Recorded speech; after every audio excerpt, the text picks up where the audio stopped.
कठिन कार्य चाचा तोहारे हो रहे, कैसे दियावा कैल दान, कैसे दियावा कैल दान। कठिन कार्य चाचा तोहारे हो रहे, कैसे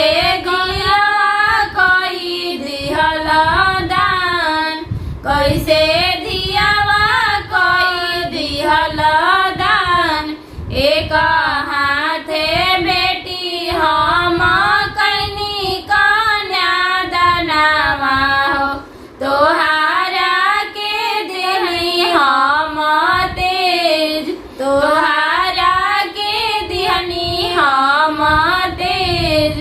करावा के गिटवा धइले ससुर करी धियावा के दान, ससुर करी धियावा के दान। आटा ना बचन पापा सुनी बली हले, मोहे लगले मानवा के मार, रोए लगले मानवा के मार।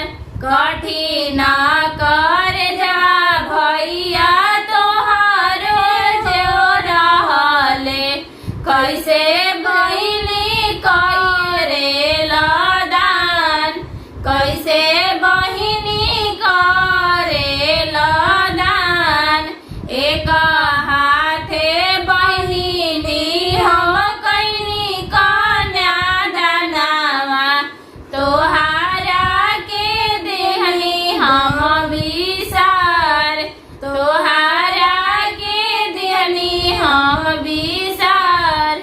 करावा के गेटवा धइले बोले लन कवन दीजा, कर सरऊ बहिनी के दान, कर सरऊ बहिनी के दान।